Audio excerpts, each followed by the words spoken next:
Thank you for having the opportunity to give this perspective. My name is Eric Hemenway. I'm the Director of Archives and Records for the Little Tribes Bay Band of Odawa Indians. I am Anishinaabe, I am Odawa.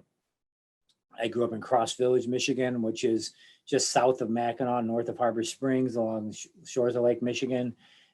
I've been working for the tribe for the last 14 years doing history, but I've been immersed in Native culture my whole life by being Anishinaabe, growing up in an Anishinaabe home and community, and it's shaped a lot of what I do. And when I was approached about giving this talk through Michelle, and I've been working with Groundworks for a little while now with Jen and Casey, it just seemed like a natural step, but I'm also glad that Groundworks has taken the initiative to delve a little bit deeper into learning about their neighbors and looking at diversity that's right around them.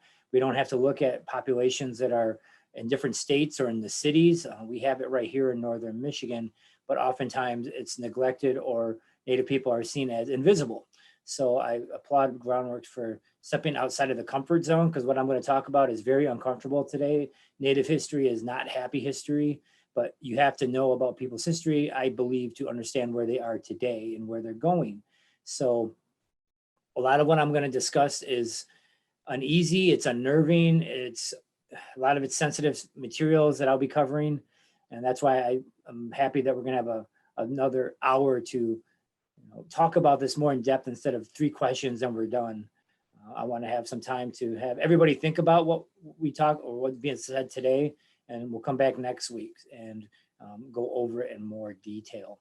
So when people ask me about history of the Anishinaabe people, when does that start? And for me, as an Anishinaabe person, it starts from day one, time immemorial, that we were created here in the Great Lakes and that we didn't migrate from Asia along the Bering Straits. That's a Western theory, and Western theory has dominated our outside perceived notion of who we are for over 500 years. So there's been all these populations coming in and they've been labeling and identifying us as Native people, and that's been the dominant narrative. And so Native people have been fighting this for 500 years and starting to take control of that narrative more.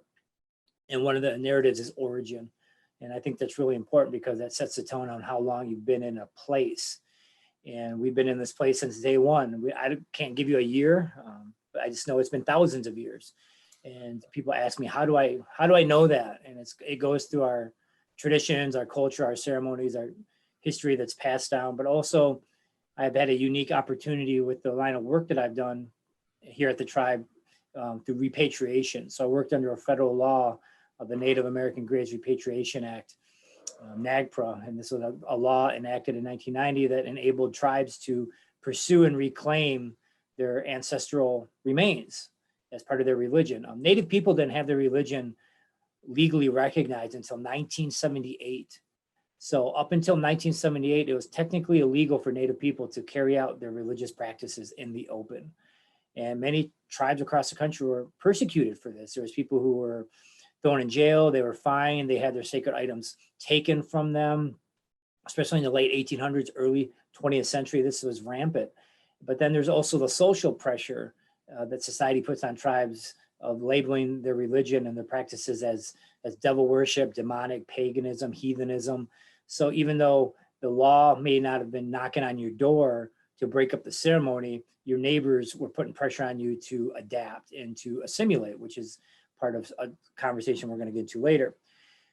So tribes pushed back against this, and they had to have a federal law, the Indian Religious Freedom Act, passed for us to go and practice in open. And the law, in my opinion, had to go further, where we had to have our ancestors returned. And for hundreds of years, our ancestors were being taken out of the ground and for scientific study, through curiosities, through developments, a whole plethora of ways our ancestors were being alienated from us. And for the Odawa community here in northern Michigan, honoring the ancestors is one of the core foundations of who we are. And it's very fitting we're giving this talk right now, because this time of year, Odawa families have what we call ghost suppers, or jibai. Jibai, the spirit of the dead. And these ghost suppers have been going on since the first Odawa walked on. And the purpose of this is not just to have a memorial for your family and loved ones, but we actually believe that we are feeding them on the other side. So when these dinners are taking place, they're active ceremonies that are keeping connections between us and our loved ones on the other side intact. So we have been doing this for thousands of years. We continue to do this. My family just had their ghost supper a couple weeks ago, and due to COVID, we just had it immediate family. And normally these suppers are open to the public where people can come and go. Complete strangers are welcome. If you hear about the supper, then you're more than welcome to join.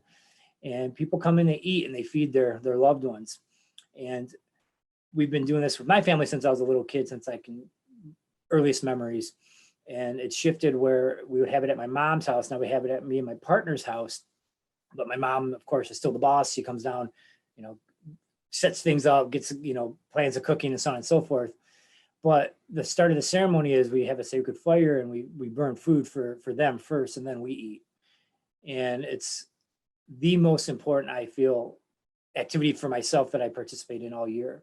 And this is more important than any holiday that Christmas or Thanksgiving or any of these for myself personally, because I'm feeding my grandma and my best friend and my stepdad and my uncle and my sister and a whole plethora of people. So, but this is going on for a long time. So the caretaking of the dead is a foundation for us, but our dead were taken from us, and they were taken in by archaeologists. They were taken by curiosity seekers, grave robbers, you name it. And the remains go into museums, federal agencies, so on and so forth. So I had a very unique opportunity in my line of work to pursue remains and have them returned, and then we would rebury them. And during my time of doing this work, I was fortunate enough to participate in the reburial of approximately 400 people. And some of those I reburied myself. Sometimes other tribes would help. And it was a real test at times of, who we are and how long we've been here. Because the oldest set of remains I ever repatriated and reburied was over 3,000 years old. And they were from Mackinac Island. And we were working with Mackinac State Historic Parks, and they were asking, how do you know that this person is related to you? And it goes back to tradition and culture and beliefs, but also those ghost suppers. As being a very young kid and going to these suppers with my mom and my grandma and being squeezed in between them at these suppers and listening to people talk and asking, why are we here? And they would say, because of your ancestors, that we're feeding them, and it's because of them that you're here. And you're 5 years old, there's no concept of ancestors. I mean, everybody is around me. And my mom would say, well, just think about the ones before you. And that really became crystal clear when I was doing this work at Repatriation, that, those are the ones that we were talking about that we started to pursue and rebury. And it was gratifying yet very sad at the same moment that, these people were dug up and disregarded and disturbed and treated as a curiosity and as a relic and an antique. And that, they weren't treated as people. And I never say that they're collections or materials, they're people, they're ancestors, they're what we call Ninandoe Maganak, all my relations. So that history is active and alive with us, but it's also been denied by scientists in Western society. And I've had many, academics, PhD scholars confront me and say, what you're doing is wrong. Those aren't your ancestors, those aren't your people. And you're destroying science, and you have to stop this. But for once, the law was on the Indian side. And we said, no, we have a federal law that makes this happen because it needs to happen. And it got tense at times. I mean, one of the cases we had was an individual from Harbor Springs, and the remains were labeled as Indian, and we pursued them because Harbor Springs is right in our reservation area. And then the guy who was in charge of NAGPRA for this university came back and said, well, they're not Indian. And I was like, well, how did you come to this conclusion? He said, oh, we did further study, and they're mixed. They're half European and half Native, and they're not Indian, they're not Native. And I was like, that's blatant racism that you're saying here. I mean, I'm mixed, I'm part Irish, and you're saying I'm not Native? He goes, no, I'm not saying that. I was like, that's exactly what you're saying. And we had to really push back and go above him and go to the president of the university and so on and so forth. And finally, that person went back and we reburied her, a young woman about early 20s. But that was a type of mentality that we were dealing with. But this is a mentality that's been on a larger scale that Native people deal with all the time. And most people don't realize this because Native people are only 1% of the population. That's it. So I like to joke around when I go into high schools, and like I tell a new class, I'm a 1%er. And they're like, wow, you're really wealthy and you have all this privilege and access. I'm like, no, I'm 1% of the population. And they're like, that's just the opposite of what access and privilege. I'm like, yeah, Exactly. So when you're 1% of the population, you don't get the voice out. You don't have the message that other populations do, but the message is absolutely there. Native people are still here. And Native people are different throughout the country. We're not all this cookie cutter, homogeneous people that ride horses and live in teepees. And that's what Hollywood has projected for the last 100 years. And that's absolutely not true. Tribes are independent, they're sovereign, they have different languages, customs, beliefs, and they're at different levels in their government and how they interact with their neighbors. So you can't say, okay, Little Travers acts one way, then Grand Travers is going to act the exact same way. That's not true. It's like saying, well, Michigan acts one way and Wisconsin should act the same way. Or Canada does this, the United States should act the same way. We all know that's just not how it is with individual governments and populations. So Native people are the same way. And Native people have gone through tremendous change since 1492. And I always put out there that Columbus wasn't the first European to North America, it was the Vikings. And they came here much earlier, but they went back. They didn't come to colonize and destroy like Columbus did. So that's just a piece of historical fiction that we've been perpetuating for hundreds of years, that he was the first here and this great leader. But when you have this history start with him, I think it's really important because we see a lot of people pushing for the change in name of Columbus Day to Indigenous Peoples Day. This is a long time coming. And why is that? Why do you see, these protests and these movements and all this activity around changing the name of a holiday? And most people don't give it a second thought, but Native people give it a thought every single day. Every single Columbus Day is this reminder that we're celebrating a person who perpetuated genocide, murder, rape, slave trafficking, all of this. He is an absolute monster in every regard, but he gets a federal holiday. So as a Native person, I look at this and say, it's celebrating the destruction of my ancestors. You put this person on this pedestal, you give him this hero status, but in reality, what did he do?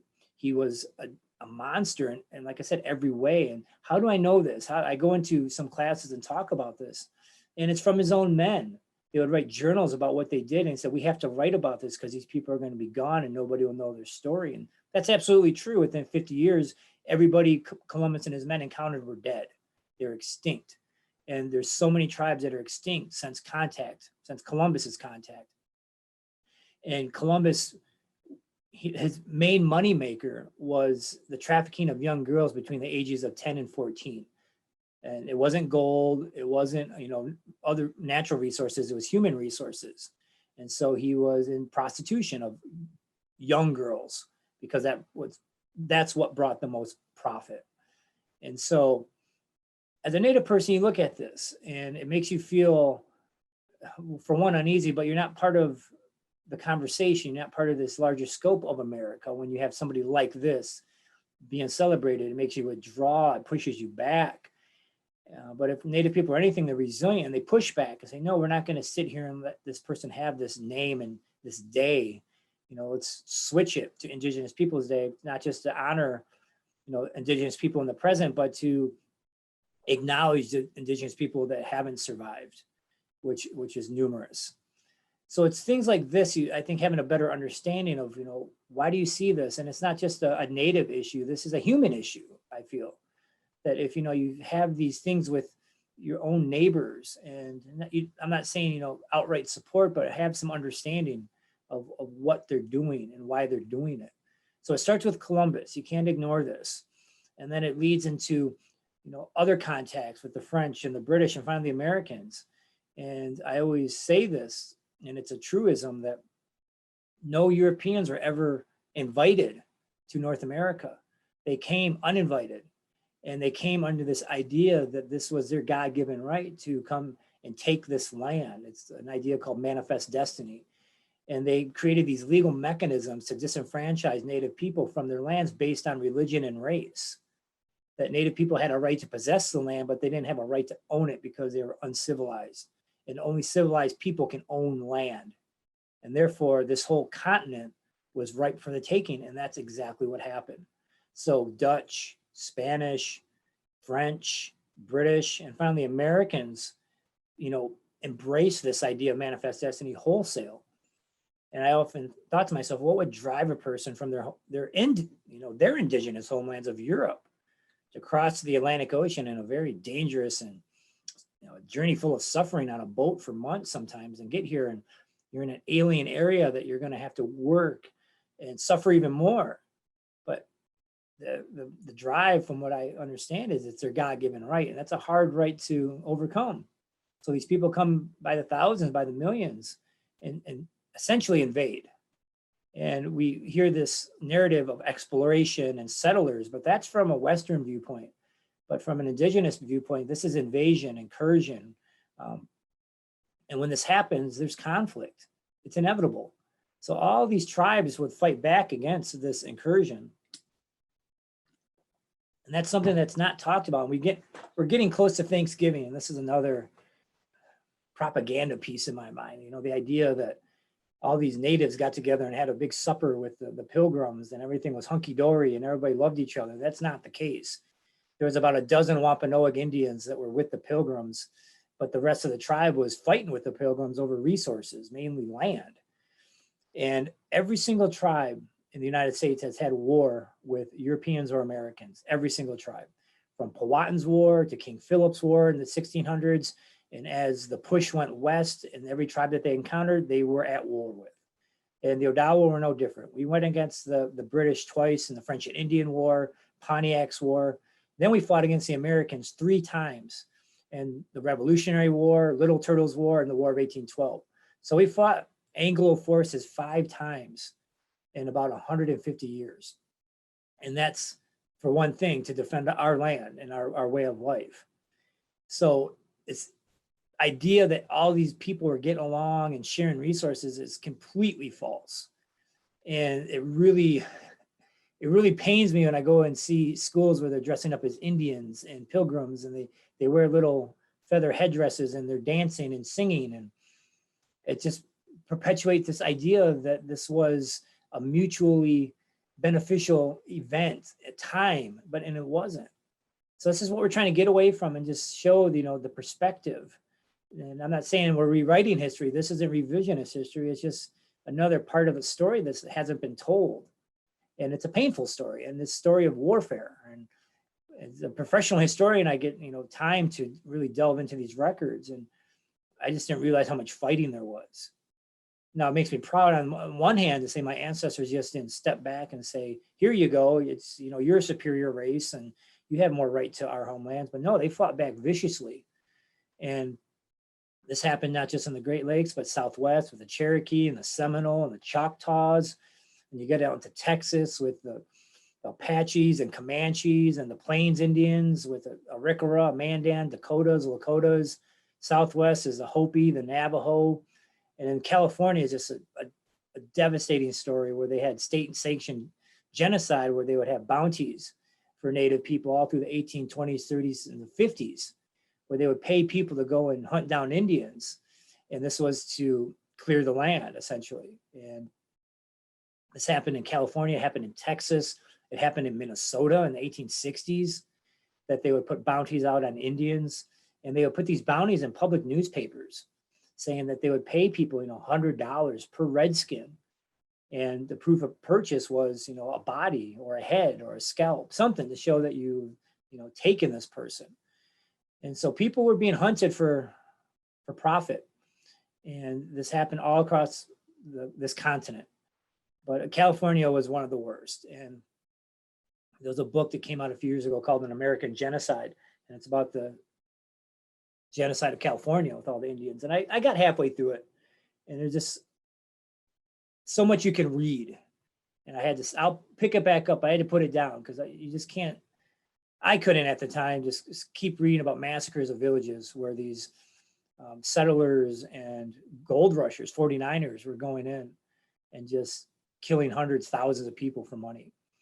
And I'll pick it back up when my stomach's right and finish it. I don't like to leave a book unfinished, but that's part of the story. And a lot of Native people can relate to each other about this. Now, do we have state-sanctioned genocide or bounties in Michigan?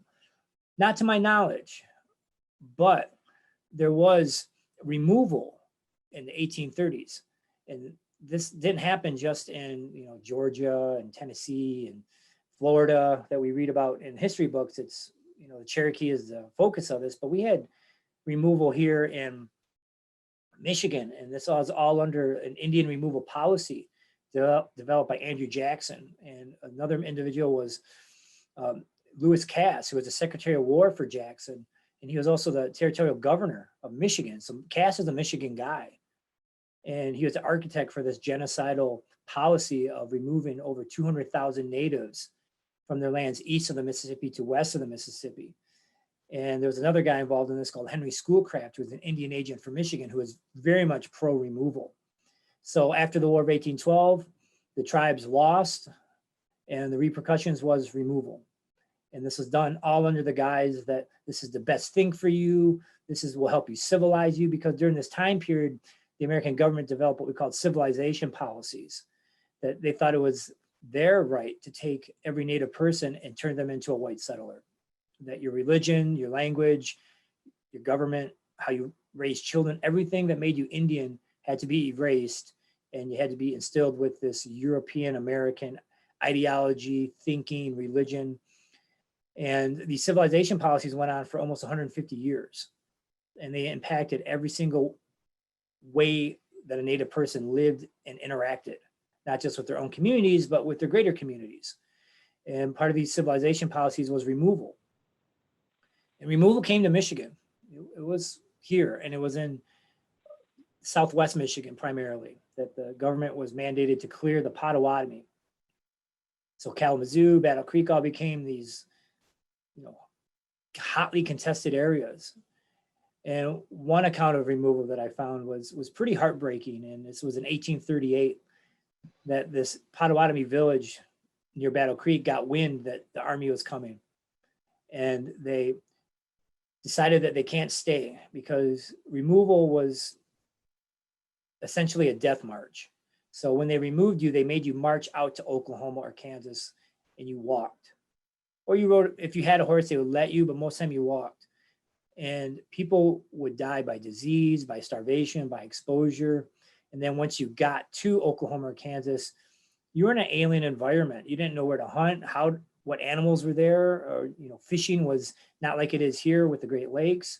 You were becoming dependent on the United States to provide food, which is often in shortage or was inadequate. So avoiding removal was the option. It was the only option.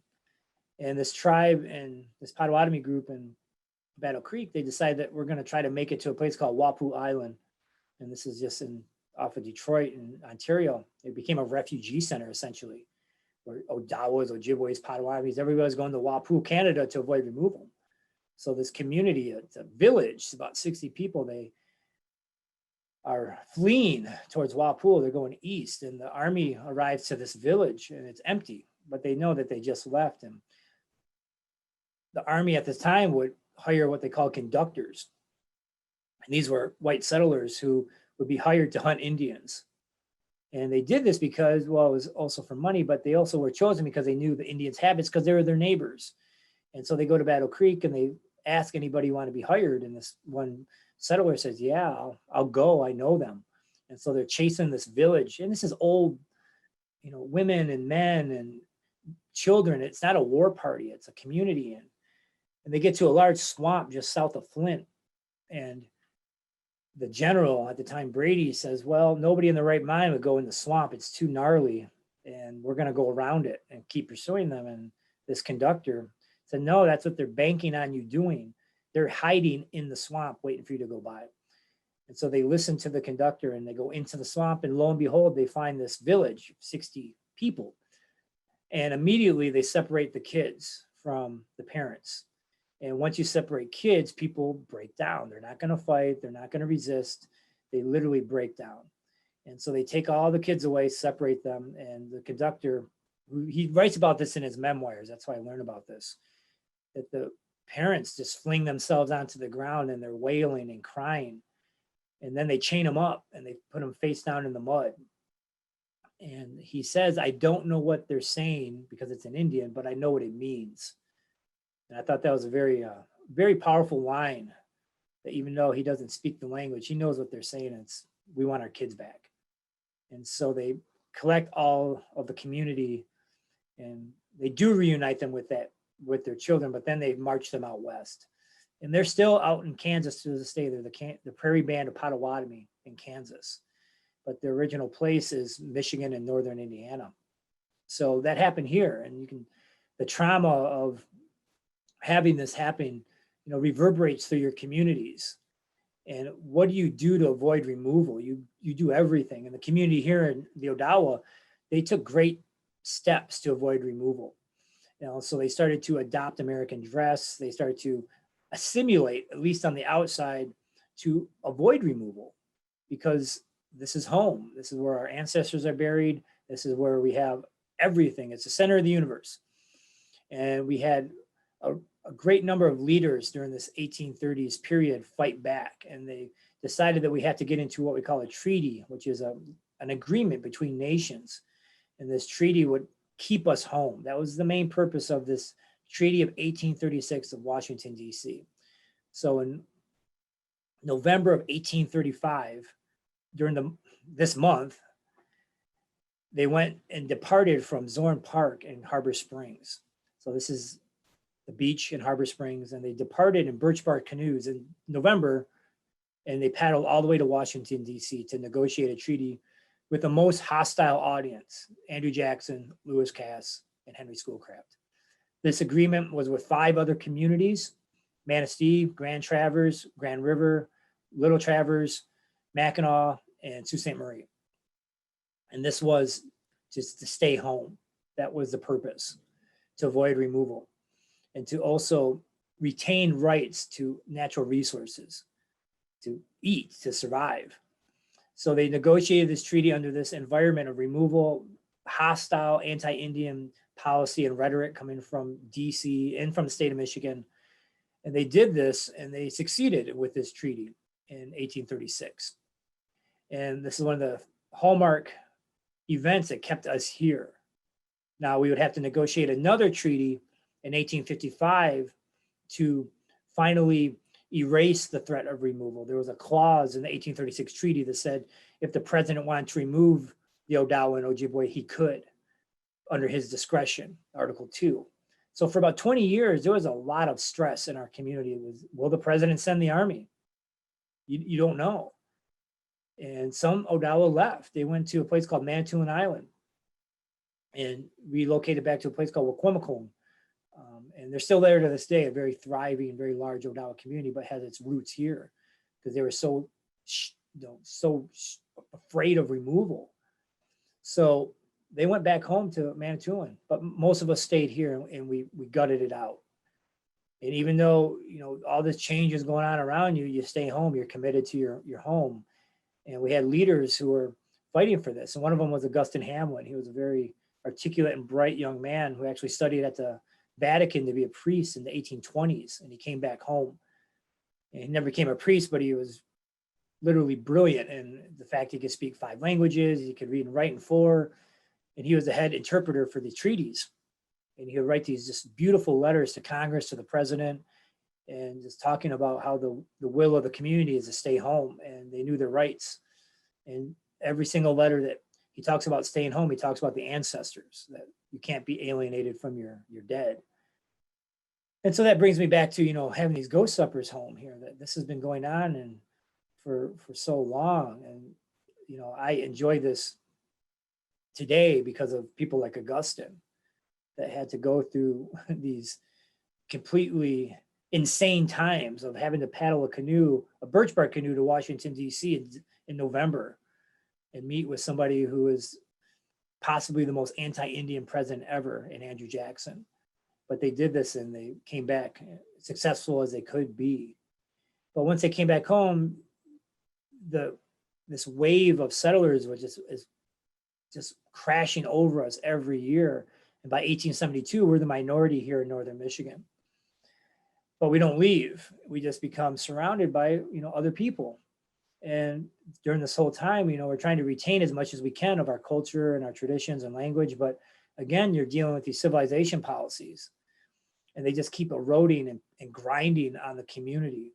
that your language is bad, your religion is bad, your traditions are bad, how you look is bad. You have to cut your hair, cover your tattoos, quit living in a wigwam, quit hunting, be a farmer.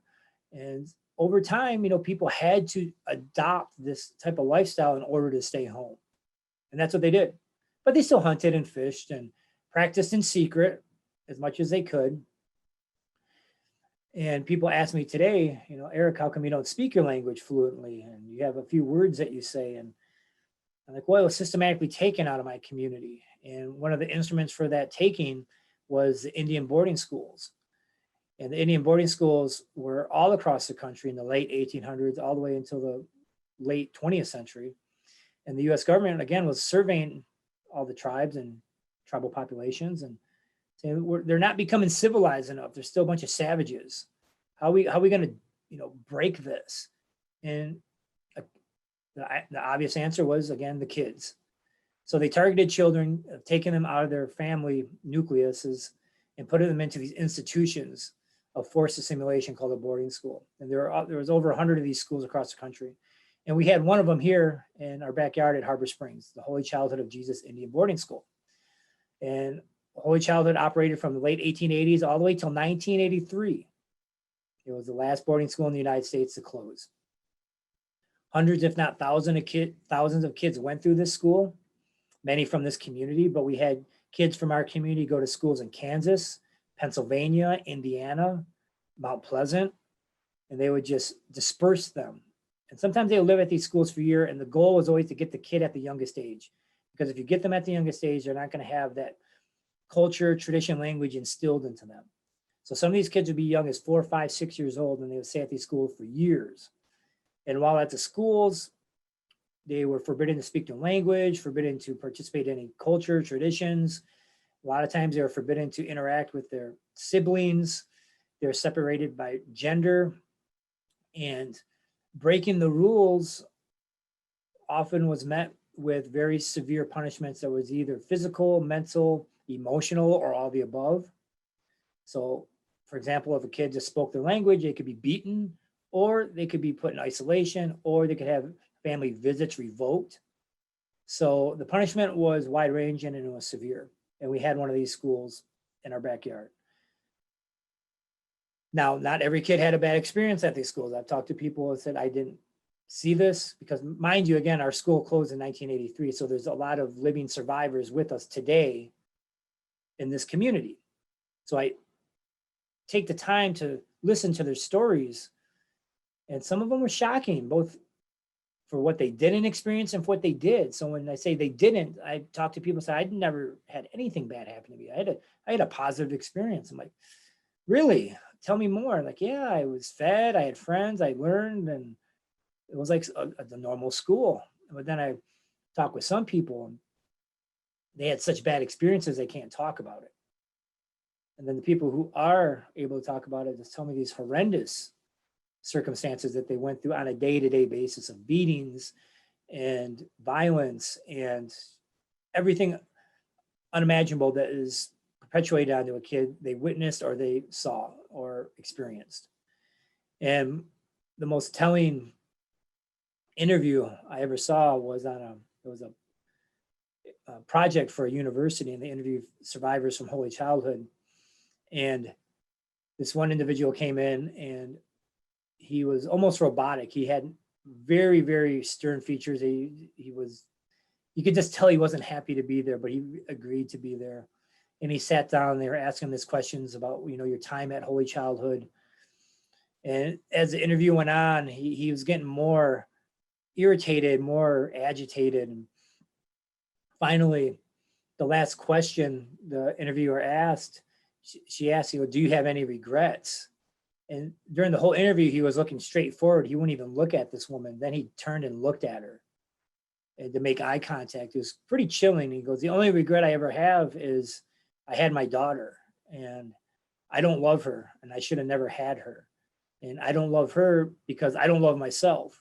And I don't love myself because I was beaten every single day at Holy Childhood. So that's what I took away from there. And that's what I gave to her. And then he just took his mic off and walked out of the room. And Was every kid that went to Holy Child experience like that? No. But what are the repercussions of such an experience? It ripples into your communities. So to have one of these institutions in our backyard speaks volumes. And that, we're learning more about it and teaching more about it, but it's very sensitive. I hesitate to talk about it to a certain degree because I didn't go to one of these schools, but it's just one of these instances of forced assimilation that only Native people had. We were the only race to have these boarding schools to change our Native character. And if Natives are anything, they're resilient, they push back. And so there's lots of initiatives now to, have healing conversations and to, bring resources to survivors and their families to, help people out. So that's why I don't speak my language fluently, is because of things like holy childhood. So the boarding school is a big part of, this assimilation. And, as Native people are being engulfed by these populations and society and, other governments, you're losing, and we're reclaiming, our identity now into the future. Like I see my friends now, they're naming their kids in the language, and that's their name on their birth certificate, whether it's Nudwin or Zongade or Naganagijic. That's reclaiming, and that's a powerful move. These kids, I've gone in these classes and they speak the kids' names perfectly because they grew up with it. It's not this tongue twister. They don't mock them. That's who it is. That's Zongade. And what's the difference about her name? That's who she is. Now, if that was for my generation growing up, I would have probably been mocked, teased, so on and so forth for having that as my name. So it's encouraging to see that happen, but it takes a lot of courage from the parents, to do this, say we're not going to go and pick a name out of, this index or a Bible. We're going to pick it from, our family lineage and so on and so forth. So it's happening now. And I also say, Native people aren't like they were 200-300 years ago. We are who we are today, and we have more stereotypes than I think any population. So I encourage everybody, take the time to get your neighbors. Not every Native person has long, straight black hair and dark skin and has this look that a lot of people associate with being Native. And this is largely due to movies and to media, to books and pictures. Native people come in all shapes and sizes and colors now. They always have. It's just that, we have these stereotypes that we've been grappling with. And these stereotypes are really damaging. It's really hard to move past them.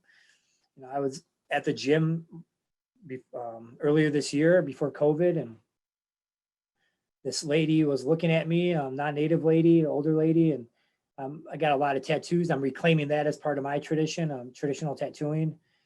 And she was looking at my tattoos on my legs, and she was just kind of analyzing me, made me feel kind of gross for a second. And she was trying to figure me out. And she just said, "Hey, what are your tattoos about?" And she goes, "Were you in the military?" I go, "No, I wasn't in the military." She goes, "Are you sure?" I go, "Yeah, I'm pretty sure I wasn't in the military. I'd remember that part of my life." And she goes, "Well, what are they?" I go, "Well, they're part of my, Native heritage, my Anishinaabe heritage." And without even, missing a beat, she goes, "You don't look Indian to me." I'm like, "Wow, my name's Eric, and what's your name again?" We haven't even exchanged, pleasantries. And, I didn't fit the stereotype. And from that moment on, how I reacted with her would be dictated by her stereotypes. That she expected an Indian to look a certain way, to talk a certain way, to act a certain way. This is racism 101. And she didn't even take the time to get to know any of my story or who I was. So this is very much alive and well in our own community. And it happens sometimes overtly like that, or it's not so obvious, but it's definitely there. So I'm taking the time just to know who your partners are and who your neighbors are, and that, not every Native lives on a reservation. Not every Native is wealthy from casinos, and not every Native has this plethora of cultural knowledge that they're just, eager to share with. I mean, a lot of Native people aren't eager to share their knowledge because everything has been taken. I mean, the land's been taken, the kids have been taken, the traditions have been taken, so Native people are often reluctant to share that one thing that we have for ourselves. And it's not out of, spite or out of meanness, it's out of self-preservation. So it takes time to get to know your Native neighbors because of this history and this history that we're still going through. I mean, Native people to this day have Native teens have the highest rate of teen suicide of any population. It's epidemic, especially in Alaska. And we have this epidemic of missing and murdered Native women. And this is going on as we speak right now, that Native women have the highest percentage to be murdered or go missing. And the numbers are so high that they don't even know the numbers because nobody's looking for them, except for the families and the communities that they're from. So we're not out of the woods, so to speak. We're still dealing with these life-threatening situations in our communities. And the missing and murdered Native women is right now. This is happening. So is the teen suicides. And this is, part of our battles today that we're dealing with. And a lot of times I say we need allies. We don't need saviors. We need people to work with us and not come in and say, we're gonna fix everything for you. Let's work together and figure it out. And so it takes time to do this. But I think a key part of this is understanding, a little bit of this history. This is a tough history. I mean, there's all this loss, and it's just people being treated poorly in their homelands. And we have instances in the 1870s, 1880s, where Odawa people are being driven out of their home by settlers. Literally, they would chase them out with weapons and beat them out of their house, hitting them on the head with clubs, bloodying them, chasing them down the trail or the street. And when the Odawa would go to the courts and say, this person literally stole my cabin, my home, the judge would say, you're not a citizen. You're not a U.S. citizen. We can't hear this case. Or that person bought that property. And a lot of times they buy this property illegally through fraud. This happened right in our backyard, right in Harbor Springs, Middle Village, Cross Village, Meshabi Town, happened all in northern Michigan. And these stories are very much alive in our communities. We know these stories. And these are stories that we've overcome, but they're still part of our history. We have the boarding school that's part of our history. And then growing up, in a Native home, I would hear these stories about Columbus, and I go to school and how come they're not talking about this in school? And my mom was she's a very strong woman, very militant back in the day. And she'd get all fired up and, you have to learn this for yourself. So it's one of the reasons I go into schools now, because the school system failed me in a lot of ways. So I take it upon myself to okay, let's just touch upon this and bring awareness, because I know what it's like to go to these schools and not have your own story told and be ignored. You just become invisible and you start to withdraw and you start to act out and do all of these unhealthy behaviors that I, in hindsight, look back was because of my environment. So having the opportunity to share is very important. It's encouraging. I encourage you to go and, create more of these spaces to learn, but just be prepared when you learn that, we still, like I said, are battling. And I was just talking to a local civics class not long ago and about civil rights, liberties. And that in the 1970s, particularly 1978 was a rough year. In the 1970s, there was 2 Indian Health Service clinics, IHS clinics, in Oklahoma and Arizona. And during the 1970s, hundreds of young Native women were going to these clinics for their annual checkups and so on and so forth. And these young women between the ages of roughly 14 to 25, they were being sterilized without their consent or their knowledge. And they were going back later and saying, I'm trying to start a family and it's not working. There's something wrong with me. And they go to a different doctor. And the doctor said, you've been sterilized. You can't have a kid. And devastating. These young women were, just absolutely devastated. And they did a whole investigation into this. And these doctors were playing God. They were sterilizing these women, saying, you're too poor to have a kid. You're too stupid to have a kid. You have mental issues. You already have a kid. You're too young to have another one. And so they make these arbitrary decisions that, no more babies or no babies at all for you. What happened to these doctors? They got moved to a different clinic. Nothing happened to them. And this was in the 70s. And it made me reflect, if my mom would have went to one of these clinics, I wouldn't be here. It's very highly possible that she would have been sterilized. And this is the type of, history that is late that we have to think about too. And so you might say, why the mistrust and why the anger? I mean, this isn't ancient history. These are things people are, dealing with right now. And we see all these, this push to change mascots and names. These are very important issues. And, I'm a big football fan. I like professional football. And every time I see the Washington Redskins, it would just make me cringe. Like, this is 2021 and 2020, and we still have a name, a professional sports team named after a skin color. How oppressive is that? How racist is that? What's that make me feel as a Native person? You're just a mascot. You're just this label, logo. You don't count. You don't matter. This goes right into this whole idea of Columbus Day. We're going to celebrate a genocidal monster. Then when I want to watch a football game, the Washington Redskins. So you can see the different levels that this occurs on. So finally, they changed the name, but it was under a lot of monetary pressure from sponsors to the team. But tribes have been pushing back forever on this. And I was talking about this to another class about appropriation and name and mascots. And what's the big deal about the Redskins? Like, well, for one, it's a straight up racist term. You don't call things by skin color. You don't have the Detroit Blackskins or the San Francisco Yellowskins. And the class kind of laughed, but then I said, what about Washington Redskins? And then it got quiet. Because you're only 1%. Who's going to make a big fuss? Are we going to have a 1 million man march? There's only 3 million Indians in the country from the last census. I mean, that's a third of our population to get out and march. It would be awesome, but it's not going to happen. But we're still pushing against it. And the term Redskins has a even more insidious origin than just being overtly racist. And going back to those genocidal bounties in the 1860s in Minnesota, that was called the Lakota War. And the Lakota people were fighting against settlers coming onto their lands.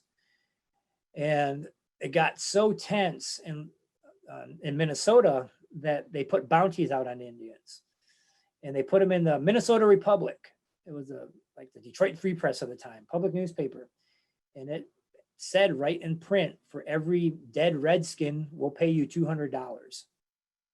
And for a lot of Native people, they know that story. And so they see the term Redskin, it goes to that instance in history where a state government is paying its settlers to hunt down and kill Indians. So to have this team named after this is a disgrace, is a tragedy. And following up with the Lakota War, the largest mass execution to ever occur was in 1862. And this was under the direction of President Lincoln, where 39 Lakota men were hung. But the governor of Minnesota wanted to mass execute 400. And Lincoln responded, no, pick 39 of the worst and we'll go with that. So this whole idea of Redskin and this imagery is tied to much, like I said, much more insidious pieces of our history that a lot of Native people know about. Now, did that happen in Michigan? No, it didn't, thankfully. But Minnesota is not far away. Battle Creek is not far away that this was happening. It was all around us. And I just look at the leadership and what people were doing to avoid this was pretty miraculous, that they were acting day to day on the ground to avoid this. But some things were unavoidable with diseases like smallpox and measles. It makes me really think about COVID right now. We're taking all these precautions to be safe. And I think about my ancestors who were dealing with smallpox and measles and influenza that didn't have immunity that was naturally built up, and they were dying by the thousands. And again, 1838 was a really rough year for Michigan for Natives. That smallpox and measles was ravaging the entire state. And the Native community, the Ojibwe community down in Saginaw, was getting hit particularly hard with smallpox. And again, this is from another settler, writing down his memoirs. He talks about when the smallpox hits the Indians, they have to literally remove themselves from the sick because it's so contagious and they catch it, they die. So I'm imagining, these community, people are getting sick, their kids, their husbands, their wives, their parents. And once they get sick, you can't help them. You have to quarantine yourself by hiding in the woods. And they talk about, they know it's safe to come back when all the screaming and moaning has stopped. So they listen until everybody's dead. And then they come back and bury them. But in this one instance, they come back and the wolves are eating everybody. They're eating the dead and they have to shoo the wolves off. This is out of a horror movie. To think about this and visualize this, but this is Michigan and our home in the 1830s, which isn't ancient history. So that type of history, stays in your communities. It just creates a different ripple effect. And diseases hit hard up here at Little Travers, at Middle Village and Cross Village. Thousands of Odawas died from these diseases. And we don't know exact numbers. Some of it is as high as 90% of Native people have passed from disease. We don't know, but we know that they just were devastating. So you had the diseases, you had the wars, you had the loss of land and your resources. You're getting hit pretty hard. And threat of removal. And people ask me about the 1830s, what's the word that sums it up for you? I'd say apocalyptic. It's like the whole world is crashing down on you. And I can't imagine living through those times, but my ancestors did. And they did well because I'm here. I mean, we're the proof that they did well. But it just makes me take pause and think about, my blessing of being here and being from Cross Village.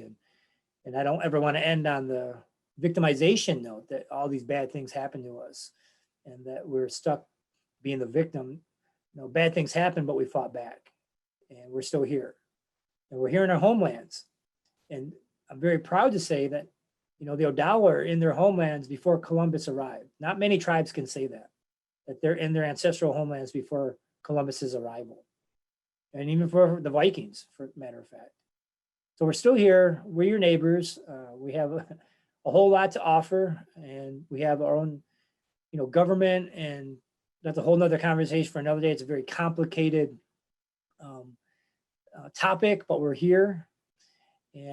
But it's been a rough go. It's been a trying history. It's been a history of conflict, a history of loss, but also a history of perseverance and overcoming.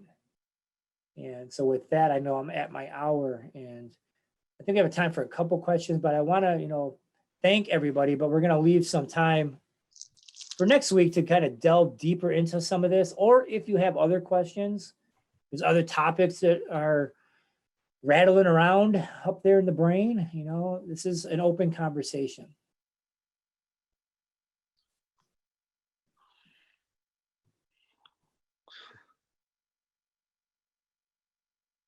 Well,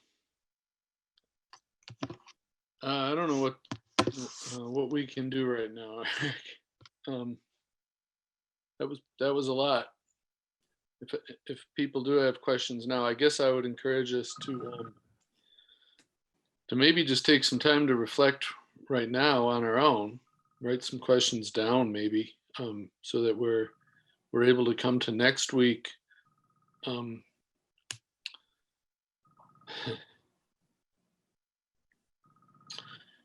just ready to follow up, because I have questions. I just have so many thoughts. But yeah, I don't think we probably can't dive into it all now. I appreciate so much you bringing all of that here. That was so well done. And really appreciate you coming back to meet with us next week. That feels really good.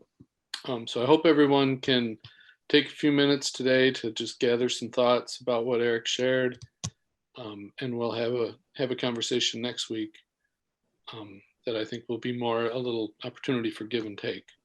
Yeah, absolutely. I mean, just have this opportunity to have a conversation, and I don't want to come off as like just angry and chip on my soldier, but this is stuff we deal with on a continual basis as Native people. We know these stories And you have to know these stories in order to know your neighbors. If you living in this bubble, like everything's hunky-dory, everything's fine, it's not the case. It just isn't. It's not the truth. And getting past this idea that Native people are like mystics and I can call birds in on my shoulder and they'll talk to me, and that's just not true. I can't get my dog to come to me, for one thing. I mean, little birds and raccoons and all these other things, but that's and that's part of the image that we fight against. I just wanted to say thank you. And if you look in the chat, you'll see thank you from all of us here. Thank you so much. Yeah. Thanks so much, Eric. It is kind of hard to say to end on this note, but it feels like I'm glad that we're getting together next week. So and we're a resource that's here. I mean, we're your neighbors. I mean, my office is in Pleasant View Road. I'm in Harbor Springs. So this isn't, something I see as a one and done. It's, I think, this first step in a relationship. And, we're here to offer whatever resources we can now into the future. And that's why I'm really glad we're following up instead of just hammering you with all this and okay, bye, see ya. Let's think about it. That's not cool. no. Well, and our intent is to continue this conversation, not just next week, but beyond. We have much more to learn. You're now one of our, a friend to all of us. We really appreciate you sharing. We will reach out. I think we all feel like now we know you so much better. Mm-hmm. And next week, I look forward to that as well. Yes. So think of questions. I don't want to talk for a whole hour again next week. So okay, I want to listen more next week. So there's no bad questions. I know I've heard some doozies, but really there is no bad questions. So bring them and we'll just have a conversation. Okay. Anyone else have anything they need to add before we close? I just wanted to say miigwech, Eric. Miigwech Kinigiego.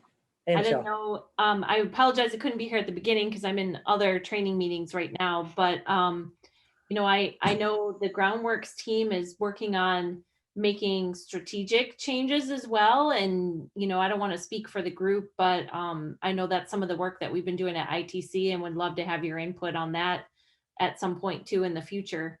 So just making sure that we're moving as a people inclusively. And I know just because of everything, the climate of everything that's been going on, these messages are important. And I really appreciate your support in that. Absolutely. Okay. Well, I guess we'll close now. Thanks, Eric, for now. And we'll see you back here next week. Next Thursday. Yep. All right. Thanks, everyone. Thanks, Bye, Christine. Eric. Thank you. Yep.